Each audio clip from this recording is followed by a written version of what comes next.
यहाँ आपको अहम खबर से आगाह करेंगे। वजीर आजम और बिलावल भुट्टो की मुलाकात में बड़ा ब्रेक थ्रू। चोलिस्तान के लिए नहरों का मंसूबा इल्तिवा में डालने का फैसला कर लिया गया है। आपको अपडेट कर रहे हैं। वजीर आजम और बिलावल भुट्टो की मुलाकात में बड़ा ब्रेक थ्रू सामने आया है। जराये का दावा है कि चोलिस्तान के लिए नहरों का मंसूबा इल्तिवा में डालने का फैसला कर लिया गया है। आपको वाजे करते चलें कि पाकिस्तान पीपल्स पार्टी के चेयरमैन बिलावल भुट्टो जरदारी की क़यादत में आज पीपल्स पार्टी के वफ्द ने वजीर आजम शहबाज शरीफ से मुलाकात की थी। आपको वाजे करते चलें कि चोलिस्तान के लिए नहरों का मंसूबा इल्तिवा में डालने का फैसला कर लिया गया है। इसी पर बात करेंगे। ब्यूरो चीफ इस्लामाबाद इफ्तिखार शिराजी हमारे साथ मौजूद हैं। जी शिराजी साहब, बताइएगा, सारे मामला अब पसे पुष्ट डाल दिए जाएंगे?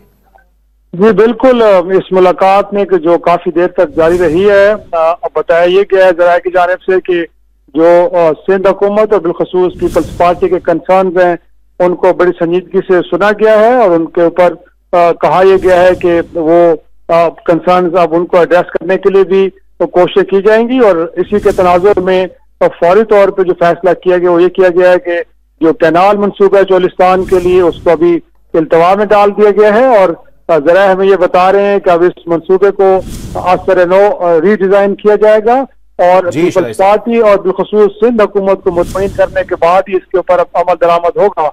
और पहले मरहले में ये कहा जा रहा है कि अब कहीं 1200 क्यूसेक एकड़ जो पानी है उसके तहत नहरें बनाई जाएगी। चोलिस्तान के लिए नहरों का मंसूबा इल्तिवा में डालने का फैसला कर लिया गया है। इफ्तिखार शिराजी हमें अपडेट कर रहे थे। आपका शुक्रिया।